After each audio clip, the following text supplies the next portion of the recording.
Hello, Symposius. I'm Dr. Angela Puca, Religious Studies PhD and University Lecturer, and this is your online resource for the academic study of magic, esotericism, paganism, shamanism, and all things occult.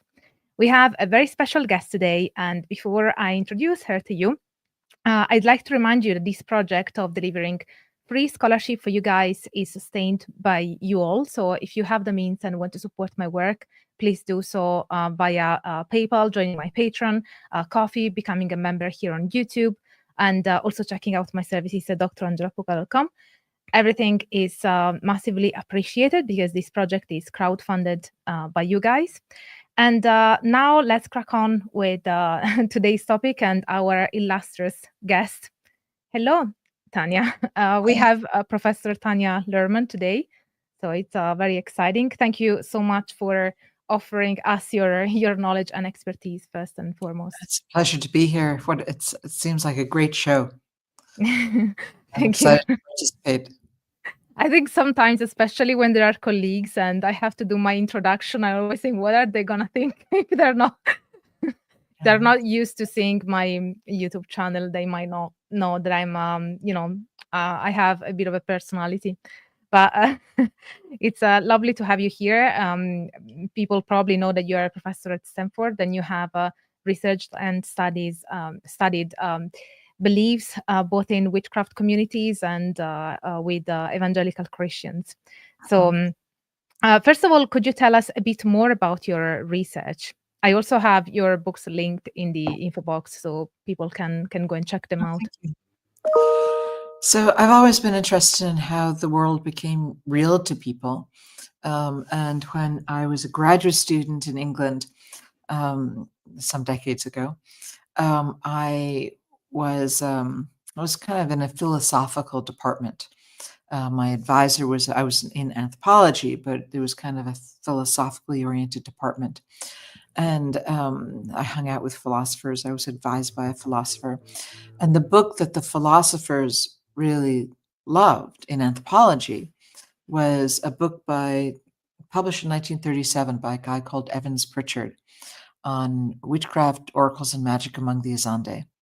And the book argued that these were a group of people who believed in witchcraft and magic, and that Evans Pritchard himself, Oxford professor, had no problem living according to these ideas when he was spending time in the southern Sudan.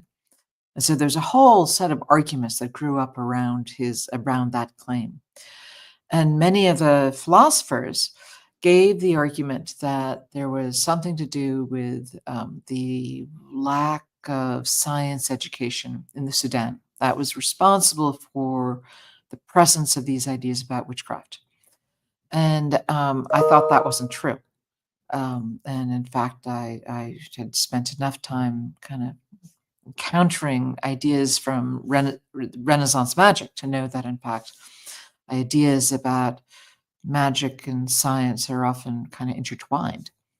And so I went off to find myself. I knew that there were people practicing magic in London, and I went off to find them.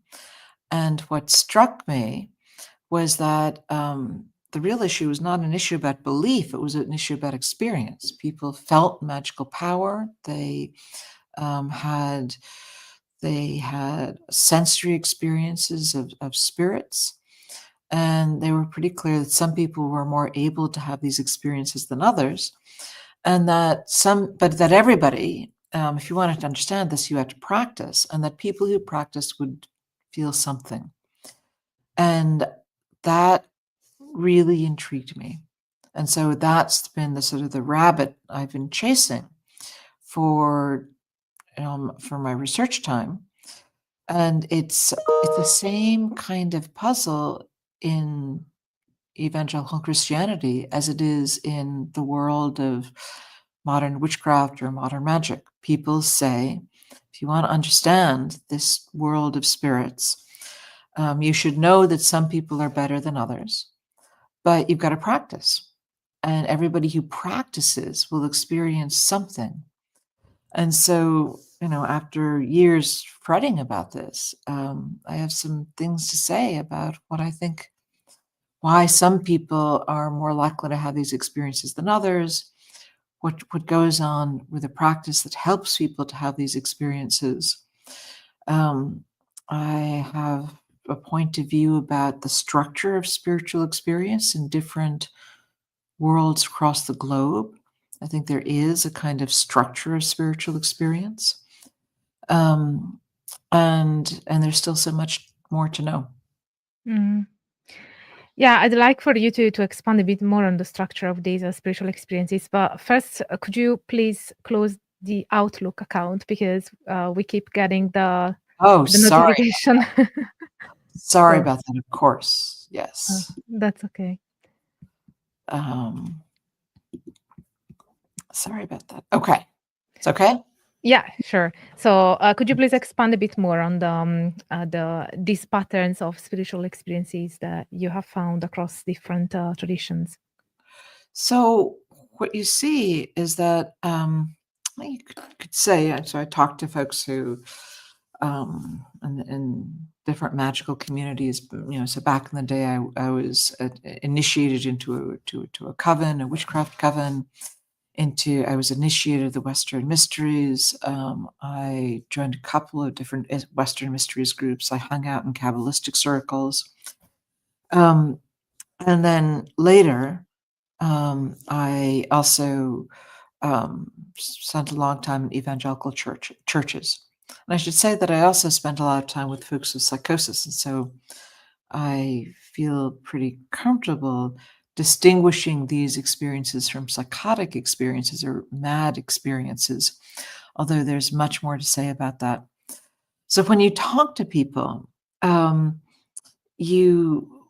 people are learning to do, however you understand the ultimate source of a spirit, whether you think that there's a real spirit or whether you're a skeptic and you say, well, that's just something people are making up. There is a kind of, there's a way in which the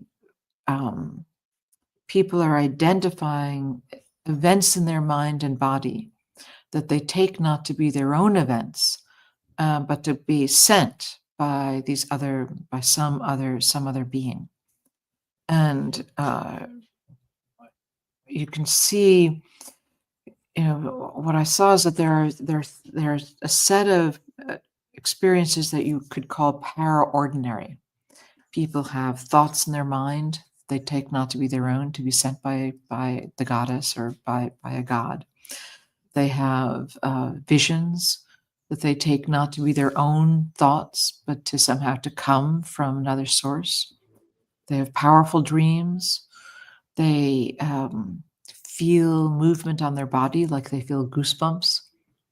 And all humans have, or most humans have, inner thoughts and mental imagery and sensations on their body. Most humans dream.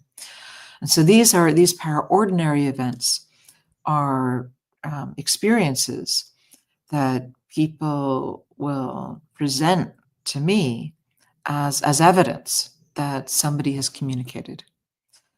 That's one kind of experience. There are other kinds of experiences which I'll loosely call hallucination-like and presence experiences. So they're experiences people have in which they feel to be not to come from themselves, but somehow to come from sort of outside or outside through the inside, some kind of complicated story. But experiences that have real sensory qualities. People say, I heard her speak with my ears. She called me and I turned, and there's no one visible. She called me, I turned around to see who was calling, and I realized it was the goddess. Or they say that they woke up and they saw something, and they saw something by the window, and it really had a perceptual quality. There's a special kind of name for that experience, a hypnagogic or a hypnopompic experience, where the bodily penultimate cause of the experience is some kind of moment on the edge of sleep. But there's a structure to these hallucination-like experiences, voices and visions. So the first thing to say is that paraordinary experiences in my work, no matter, so I've worked in 5 different countries at this point, and in a number of different faiths. Paraordinary experiences are always the most common kinds of spiritual experiences.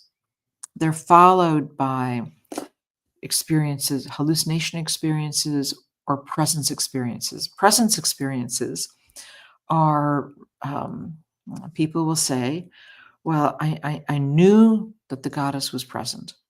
I knew exactly where she was sitting sometimes, but I couldn't see her. But I felt that she was present.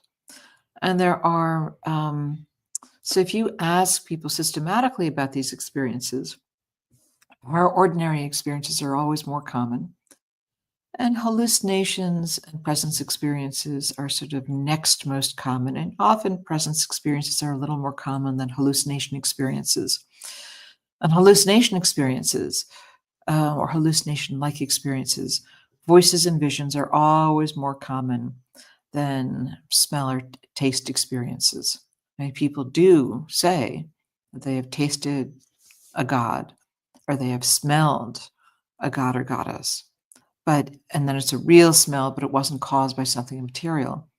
But that's always less common than seeing or hearing. And but all of those, hallucination-like experiences, presence, paraordinary experiences, all of those are made more common by practice. So people are doing path workings, or they're praying, or they're doing Kabbalistic meditations. Those practices make those experiences more common. There are other experiences which I think of as dramatic experiences, and those we don't understand so well. Those are things like out-of-body experience, sleep paralysis, near-death experiences, shape-shifting experiences, possession experiences. Those are dramatic, singular events. Sometimes they're really shaped by cultural expectations. Like, you don't find possession in a social world where there's no role for possession. Just people, if it happens, people don't recognize it.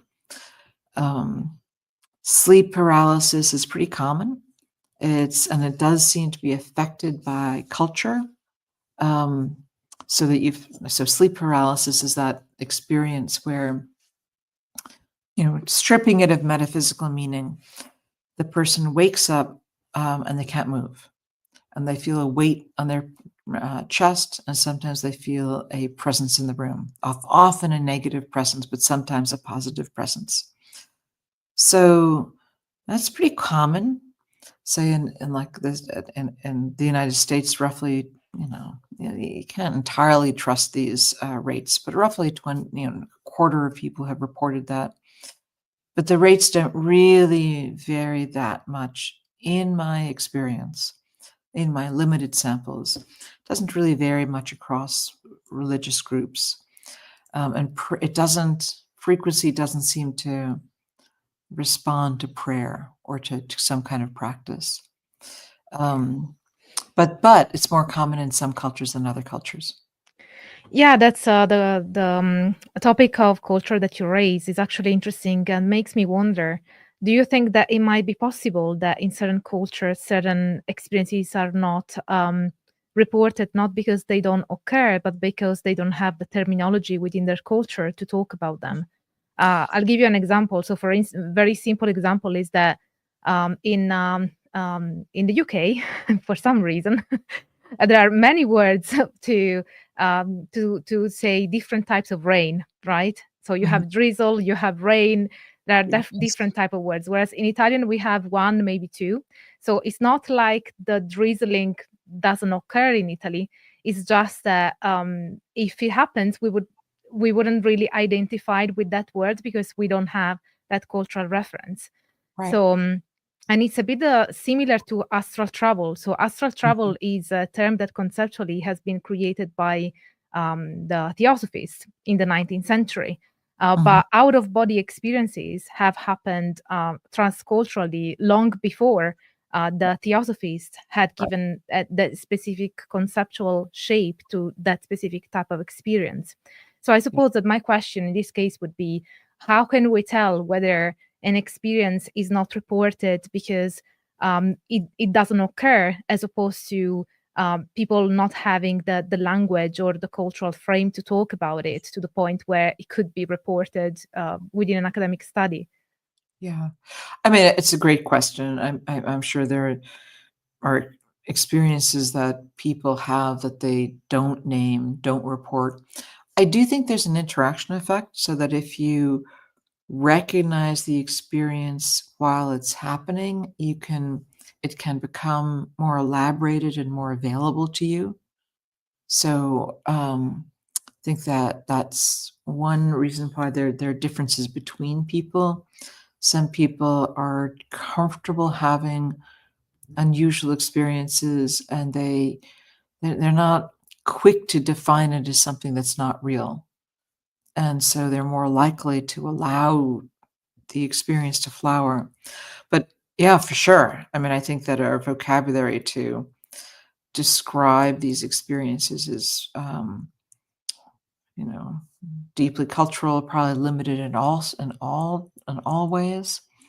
It is true that some people will, get in touch and say, I had no words to describe this, but let me tell you what happened. And, and sometimes people, you know, less often, but sometimes I feel that people are telling me about something, and it feels more like ideology than something that they actually experienced. Um, but yes, for sure. I mean, this is a murky area to explore, and It's not difficult to do anthropology. I mean, sorry, it's very difficult to do anthropology. It's like it's not yeah, easy. There are so many complications. like so one of the great examples here is talking about mystical experiences. So William James described these. Had a whole chapter on experiences that were uh, called them mystical. He said that people had these.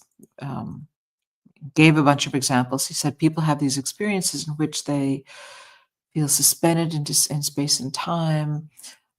They feel like they learn something. That feels different in kind from other things that they've learned. They feel a sense of unity with the world around them. It feels like it happens to them passively. It feels that they have a quality of ineffability. It feels like they escape language, and they last for a short time, and then they disappear, although there's what he also called a trail of saintliness.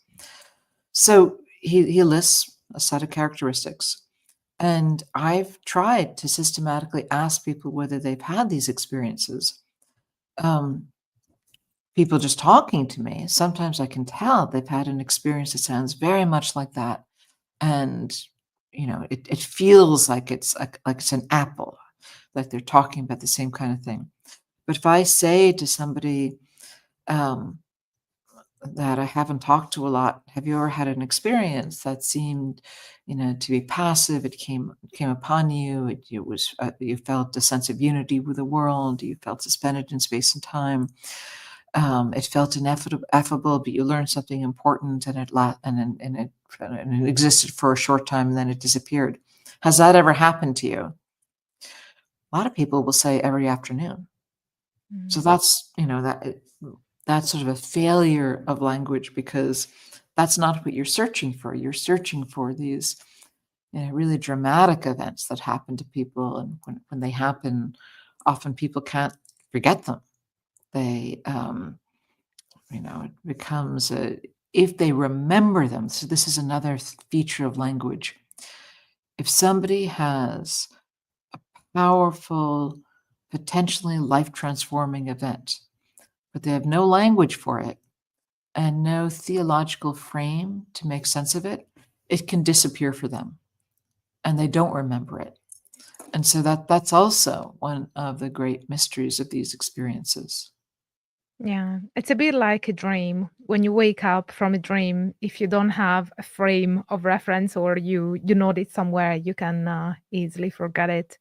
I mean, do you feel that you have encountered experiences in shamanism or witchcraft in Italy that people do not describe in the UK? That do not describe in what sense? Well, That are they would there describe in different ways. well, do you think there are any experiences that are sort of made more available in one social world than the other? So you gave an experience of rain, and there are many more words in the British Yeah, because world. there's here it rains much more, I The suppose. rains. I mean, I certainly have seen that God, the Christian God, so in some sense, these evangelicals and all over the world. Um, I mean, so we have worked as a team in the US, in Ghana, in Thailand, in Shanghai, and in Vanuatu, and with evangelical Christians. And there's some, pretty clear sense that that's the same culture everywhere. You even get anthropologists who will talk about it as a portable culture, that it's like a way of being in the world.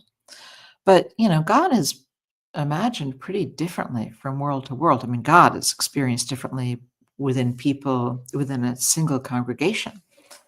But I was pretty impressed by like the presence in Ghana of a God you could exhort, a God that who wanted you to depend upon him and demand from him, and a God in sort of the same God, and a God in the United States who seemed to be imagined much more.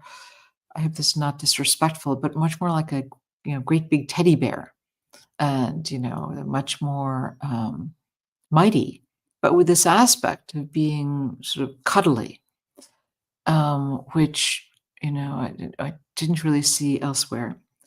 And I'm guessing that the same is true for what you could call like the sensorium, or the way people, that domain between your awareness and the world, where you have certain kinds of experiences that you might name or not name. And then I think they're culturally different in different worlds. Mm.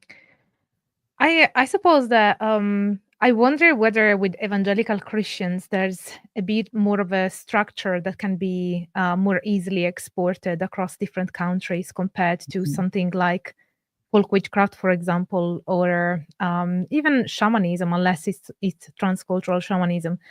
So I think that there might be some practices that have to do with belief and magical experiences that Mhm.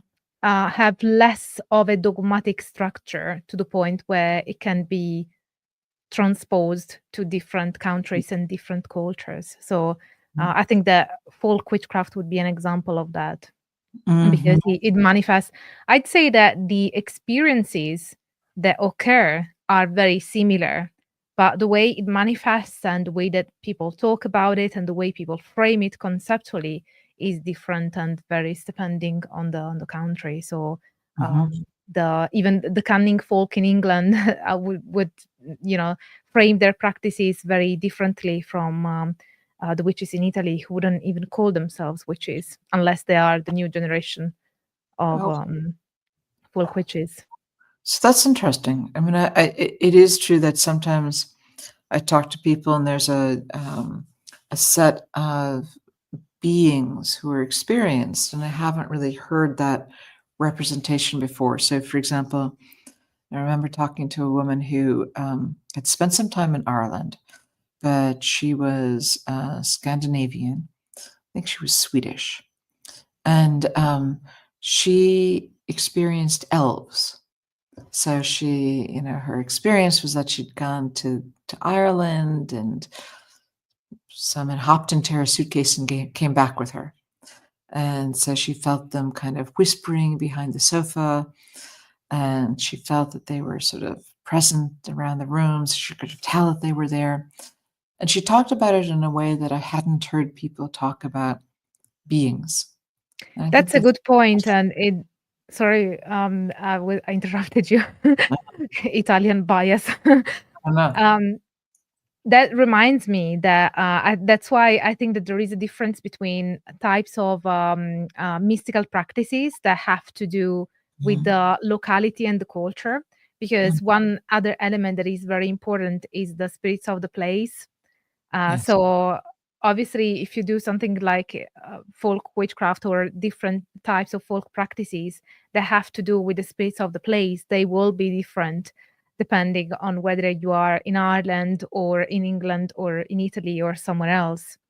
And the attitude that they had in Ghana towards God reminds me of the attitude that a few different countries have towards gods. So it is something that you find also in South America, in Mexico.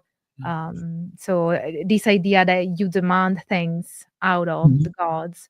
Mhm. So it could be a form of syncretism, I would guess, between their local beliefs and the importation of evangelical Christianity, combining the two together. Absolutely. But I think in Ghana there is this also this family structure, or in a kind of a larger social family structure in which people both seek a powerful person to depend on, and who then has the responsibility of caring for that person. So I remember Mm. reading a colleague's piece on personhood in Ghana and thinking, "Oh, wow, oh, actually, sorry, he was not writing about Ghana. He was writing about another sub-Saharan country." But I remember thinking, Hello, "No, it's the actually non-human persons, the concept of the non-human persons. no. I should go back to read that though." Um, uh, this was Jim Ferguson's account of dependency in a South African society, and it suddenly resonated with what I had heard people say in Ghana about God. So the Mm. family structure, the local structure, the definition of what it is to be a person, all of these will shape the way in which the invisible domain is understood, experienced, the way people choose to relate to it. Mm. Yeah, that's very interesting. And so, when you do your research, do you use participant observation? I suppose so. From what you said about the coven of witches in London, was it in the 80s or the 90s?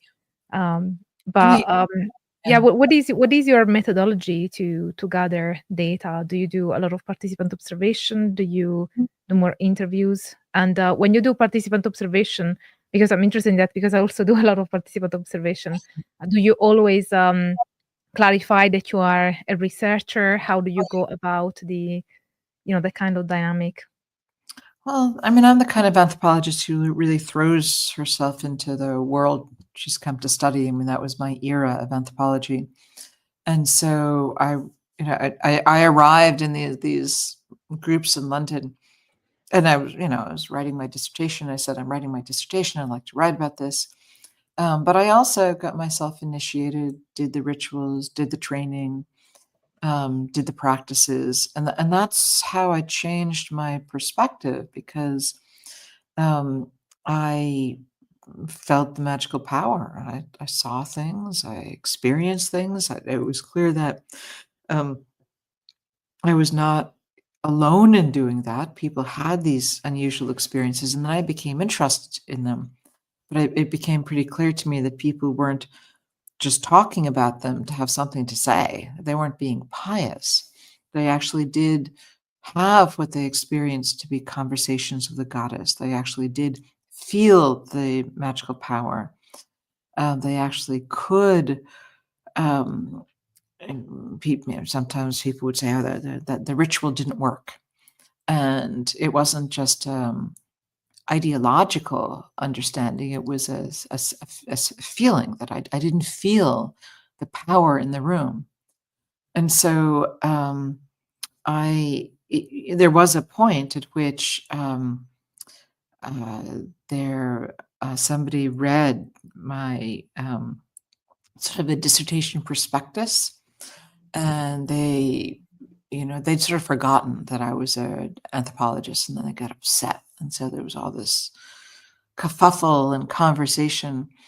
And then my coven decided that it was better to have a sympathetic insider than, they'd always, particularly witchcraft magic, that was sort of seen as sort of sensational and weird. And so they made the judgment that it was useful to have a sympathetic insider who was also writing. And they read the dissertation, they read the book before it came out. They were pretty involved. So I do tell people, but I also do the experience. It's not like I'm not, I've gone to very many church services.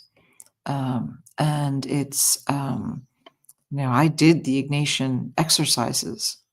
And so, and it's out of my own sense that my sensorium changed, my experience changed, that I became so interested in how other people were experiencing their lives. So the terminology that I tend to use, because I study primarily pagans and witchcraft, esoteric communities, I tend to use magic and esoteric experiences as terminology. So would you use those terms for your research, or would you make a distinction?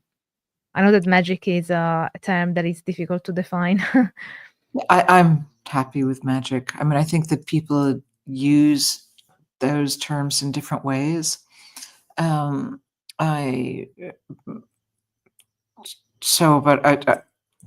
mean, sometimes people will use the word Kabbalah, sometimes they'll use the phrase mysticism, sometimes they'll, the folks in London I was spending time with would use the word magic, and that was sort of the dominant phrase. Yeah. And sorry, go on. So they didn't, back in those days, they didn't really use the word shamanism. There were more people who were beginning to use the word shamanism, and there were more Americans who used the word shamanism. Yeah, definitely. In the 70s and 80s, with the foundation of shamanic studies and so on, that's where it probably got popularized even in Europe as a term. But yeah, Yes. the topic of shamanism is another very big topic. But so how have your experiences, because you said you also feel the rituals and you're fully immersed. So how does that immersion inform your research and the way that you interpret the data? Well, I mean, I think that the experience of immersion changed my own experience. So these practices changed my experience. And so that's when I became really interested in the experience. And so I've moved from this intensive immersion to more systematic survey work or questionnaires, and even experimental work. And actually a little bit of fMRI work, with the idea of trying to understand what people are experiencing. So in that work, I'm sort of leaving aside what you might call the ontology. So, when is a spirit present? When is it not? That's in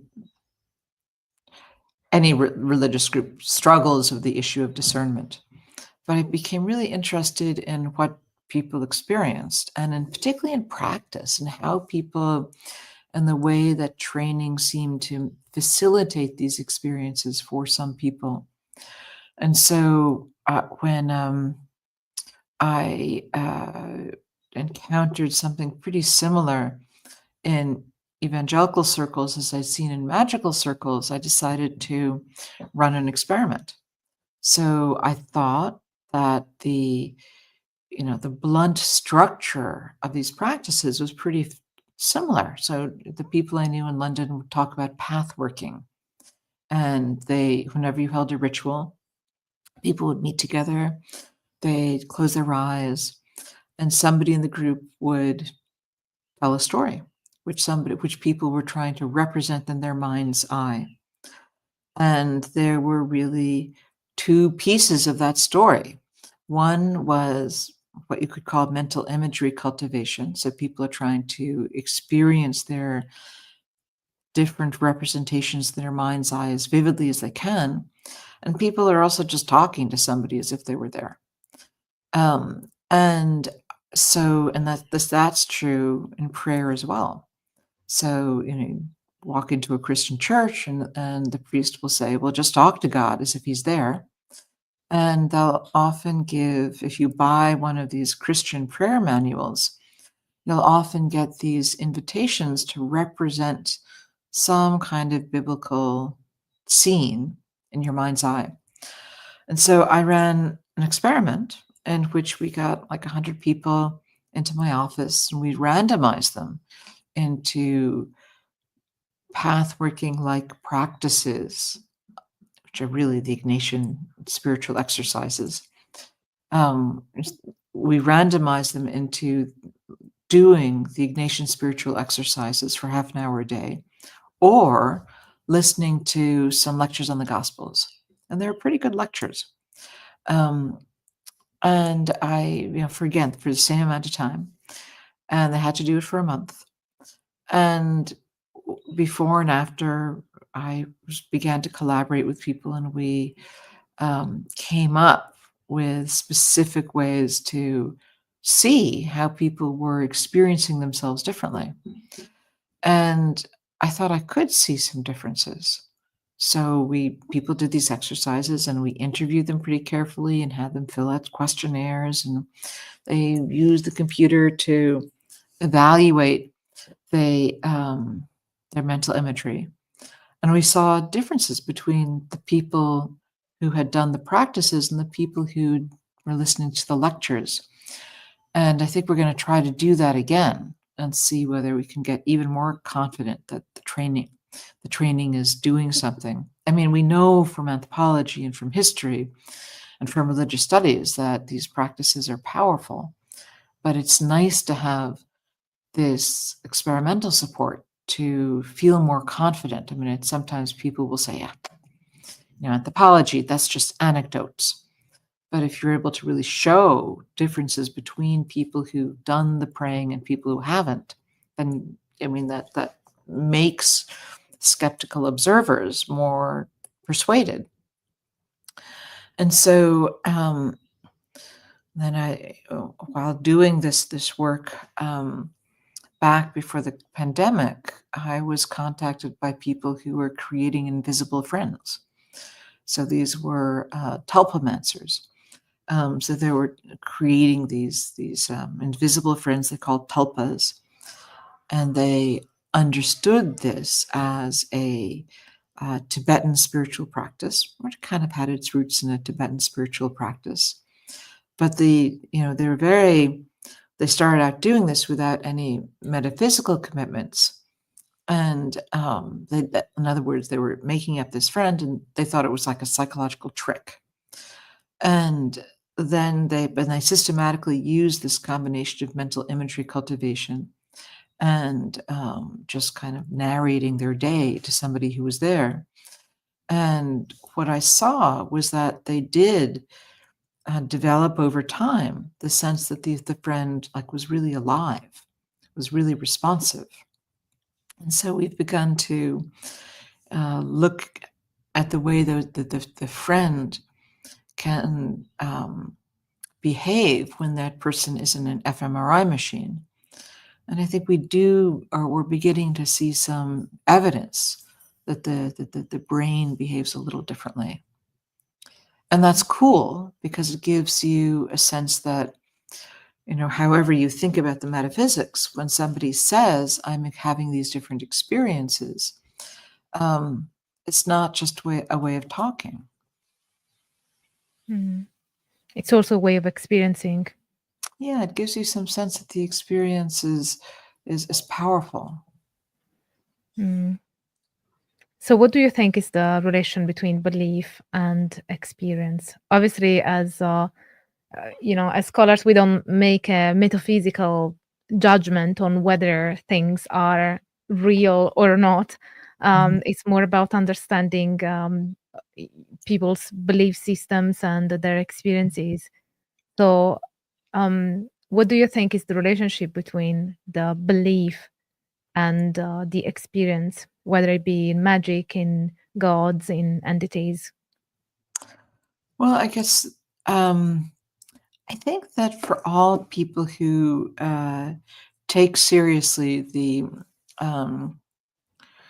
divine, supernatural, immaterial world, that those commitments are always held in a different cognitive way than the way you understand tables and chairs. So, like, the way that I think about this is that, somebody may say that God is all powerful, but they never ask God to feed the dog. There's something different. And often in my experience, people are often more skeptical of those supernatural commitments. They are, they're committed, but they kind of forget. And this is something that Christians say all the time. Like, I want to be thinking about God all the time, but I'm not. And so there's a sense in which, particularly in a skeptical world, these spiritual belief commitments are always sort of secondary. They're open to skepticism.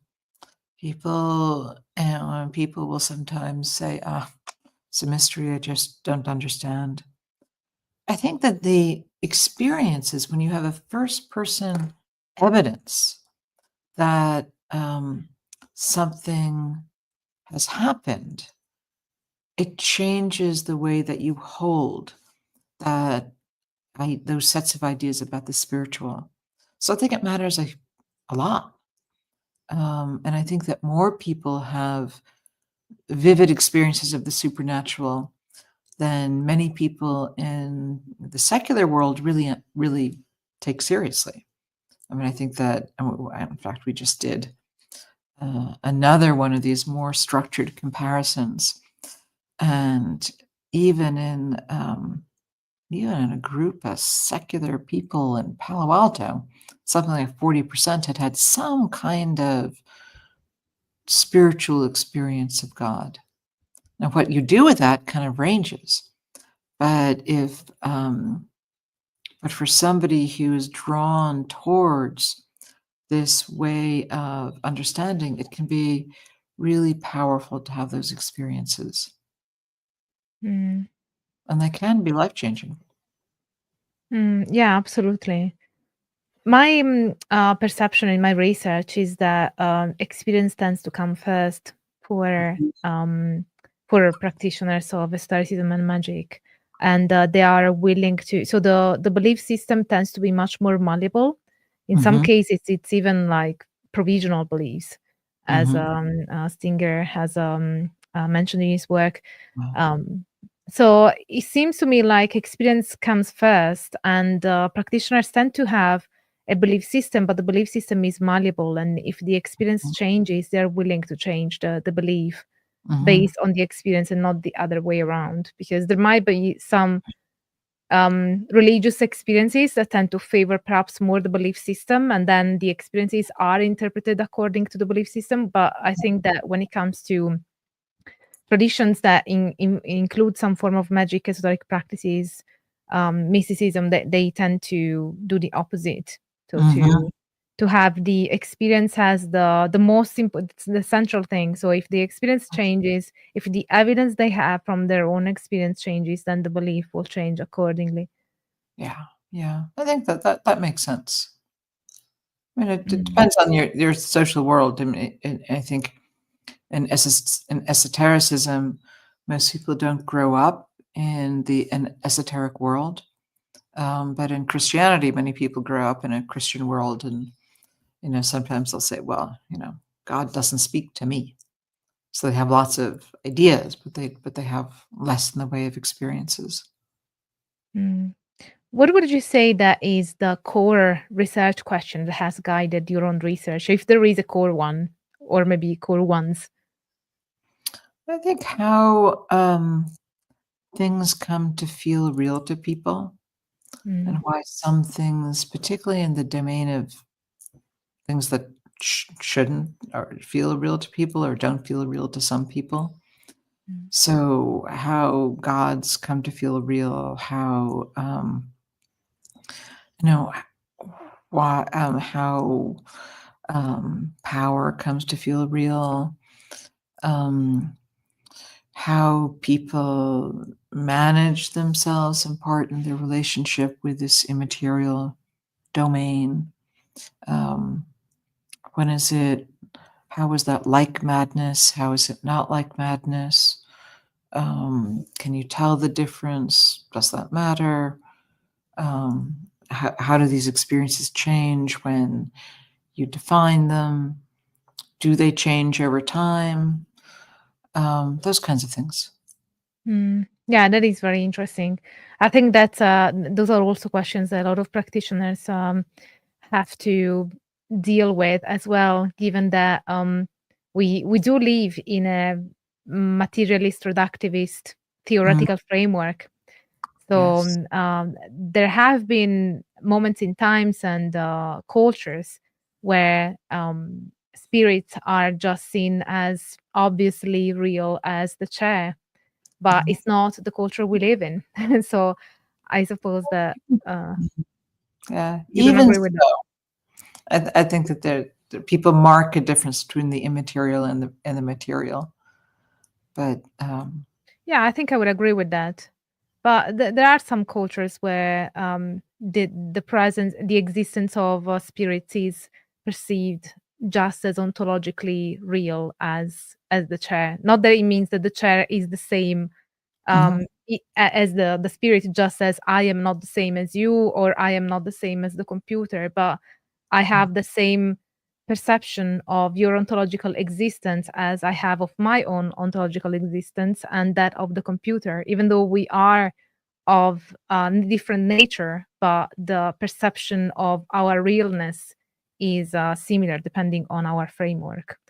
So, Yeah, I mean, I think even in those cultures, there's often, a marker of the immaterial or the supernatural is, and some people will say, "Oh, it's a mystery."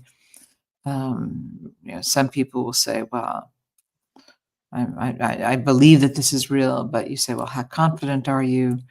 And people are a little less confident than they are of tables and chairs. So, but anyway, I hear you. There's a mm. big difference between different social worlds. No, And it's fine. I mean, we can also disagree with that. Besides, I mean, there are also cultures where the chair and our personhood is not considered real. So, like for instance, in Buddhism, there's really not the perception that anything is ontologically real in an independent sense. So the only realness comes from the codependent arising of things. So things can only really exist in a codependent state, but in and of themselves, they don't really exist. So that would apply to all elements of our perception, both ourselves, the chair, and spirit. yeah, I mean, I think that it's always kind of a complex interaction between theology and experience.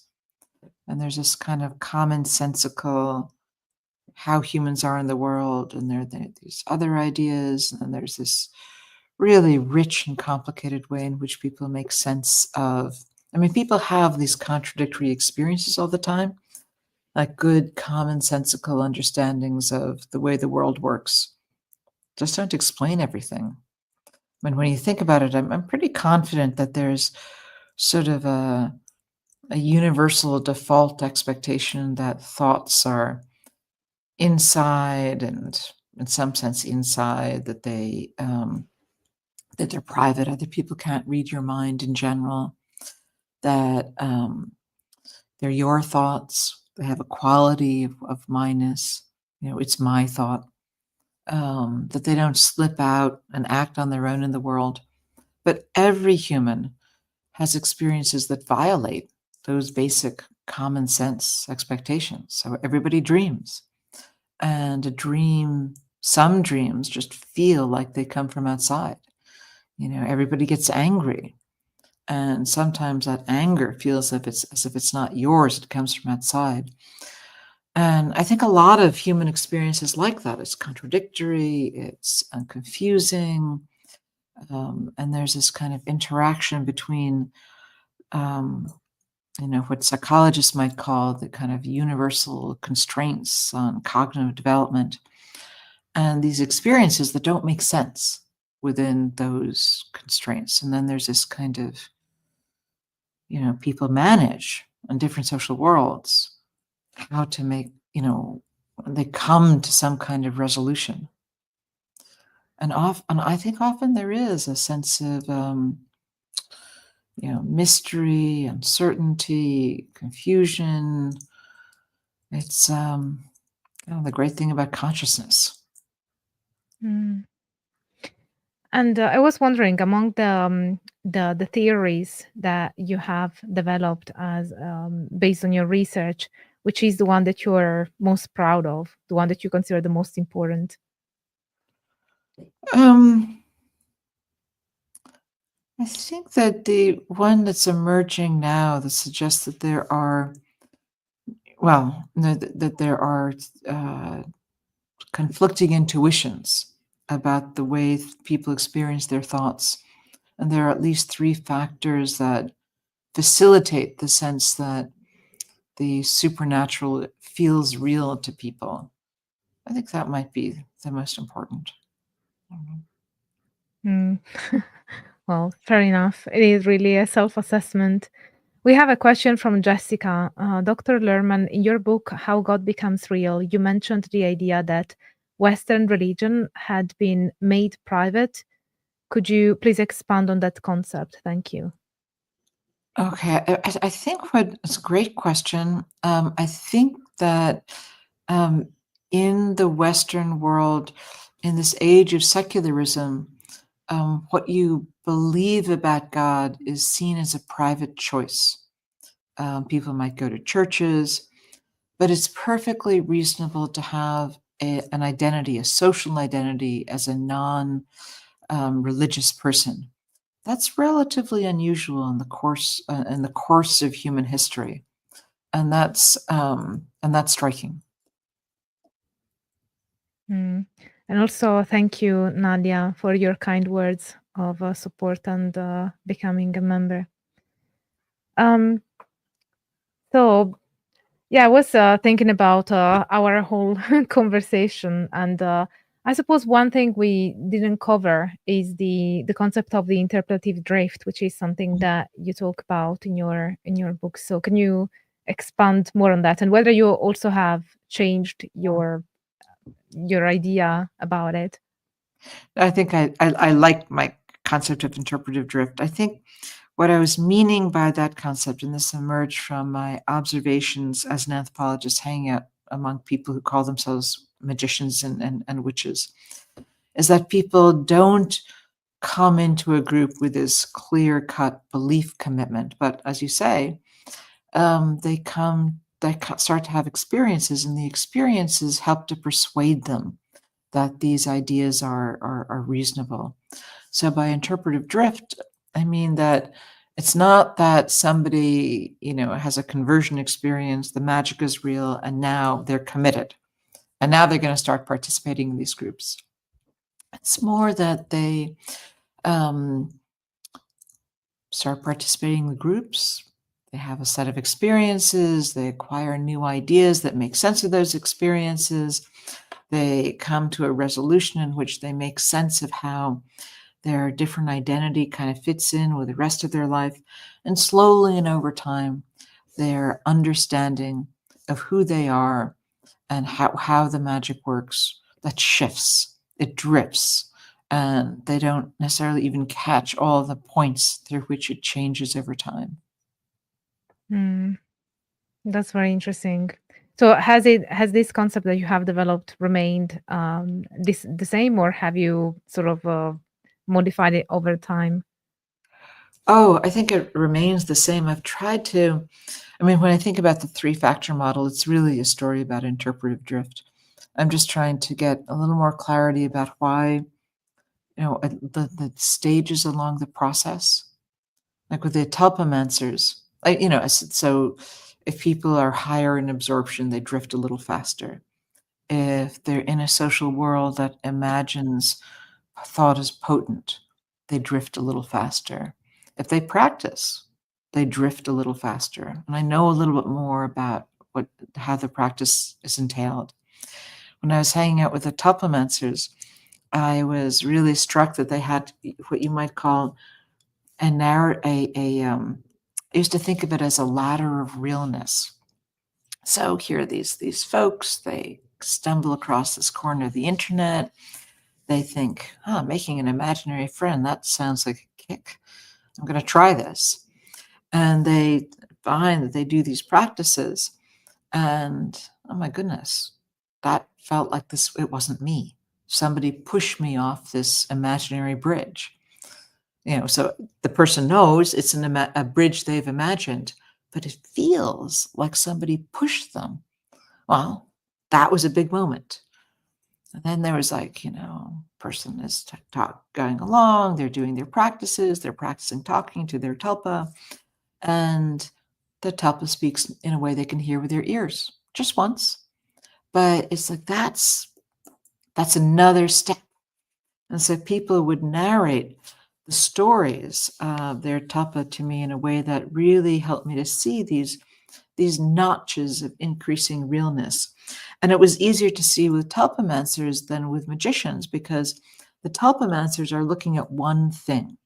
They come in, they find this corner of the internet, they discover this practice, they do the practice, it has one endpoint. The magicians, they're, when I was back doing this, they would go to this bookstore, the Atlantis bookstore, and they'd buy a book. And then they'd buy another book, and maybe they'd find a group, and maybe they wouldn't find a group, and maybe they started to, buy some more books. And it was a little messier. You couldn't. There were all sorts of. They were learning to throw tarot cards or to cast an astrological chart, and so there was so much going on. It was I could tell there was change. I could tell that.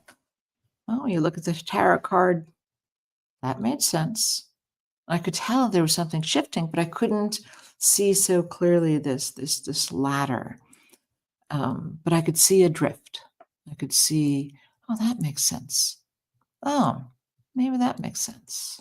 And then they go a little farther. And what do you think is the difference between forms of psychopathy and magical experiences? Because you mentioned that earlier, but we didn't fully cover it, I don't think. So there's some people who would want to say, well, that the thing that's really going on in spiritual experiences is there's madness. And some people are a little bit mad and they develop these skills in a way that's useful. And some people are very mad. Madness is a word that activists like, so I sometimes borrow it. But I actually think there's a different story. I think that there is a complex relationship between imagination and psychosis. And however you understand the ultimate source of the magic or the spirituality or whatever, people are using their imagination. And so I see that the pattern of vivid experiences is often different. So people who meet criteria for a psychiatric diagnosis, when they hear the voices of invisible others, often they're hearing many voices, they're hearing them frequently, there are a lot of words, and often the words are mean. And in the magical world, people are hearing, people are hearing audible voices pretty rarely. Those audible voices have a pretty short number of words, and those audible voices are usually not mean. And then it becomes, it's a little more complicated with inner experiences. But there are these different patterns. There are some really interesting overlaps in that when people are ill, they find that there's a sense that their self sort of disappears. And that can happen when somebody is having a very powerful experience and they're not ill. They can have a powerful mystical experience in which their sense of self disappears. But there's often a different quality to the experience itself. And that I find really interesting.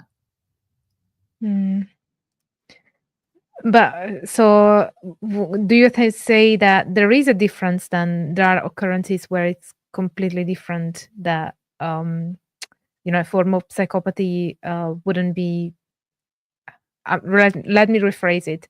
So do you think that there are occurrences where a magic experience can definitely not be associated with some form of neuropathy or psychopathy? Yeah, I mean, I think that there are people can have very vivid experiences which are not psychotic. There are people who have some psychosis, and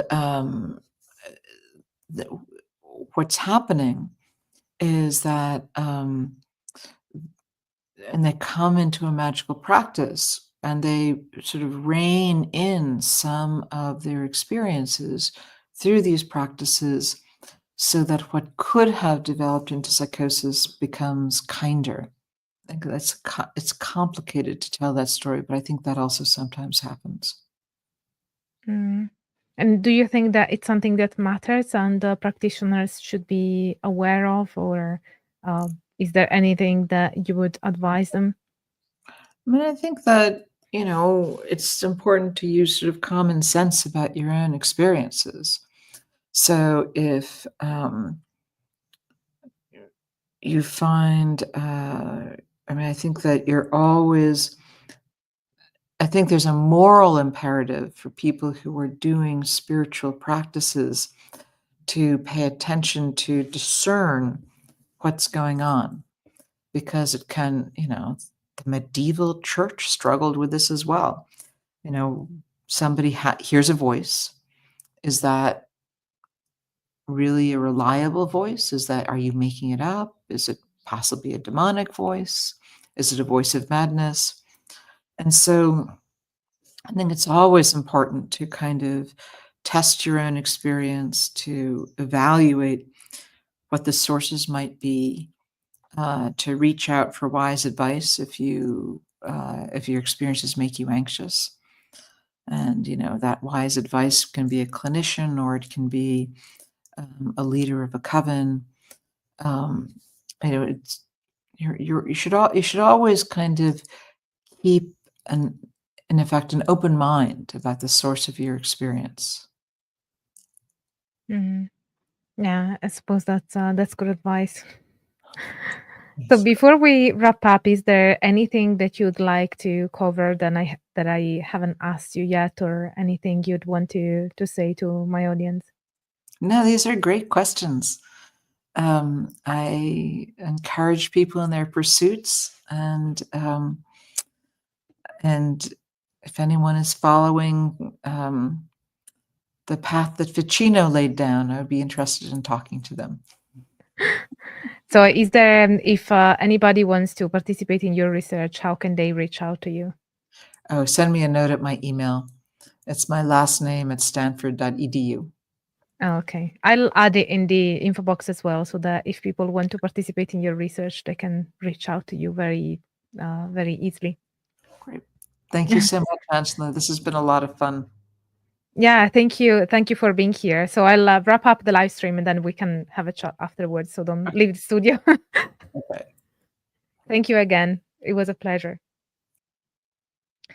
So thank you all, guys. I hope that you appreciated this interview with Professor Lurhmann and that you found it informative just as much as I did. And if you like this, don't forget to smash the like button, subscribe to the channel if you haven't already, activate the notification bell so you will never miss a new upload from me or when I'm live, because YouTube is naughty and might not notify you when I'm live or when I post something new. So it's always good to get a notification. Also, don't forget to sign up for my newsletter. It's on my website, and you find the link in bio, info box, everywhere. And let me know in the comments what you thought about it. If you watched until this point, leave me a book emoji so that I know that you are super committed to your learning, and I'm very proud of you. So thank you all so much for being here, and I hope that you stay tuned for all the academic fun. Bye for now.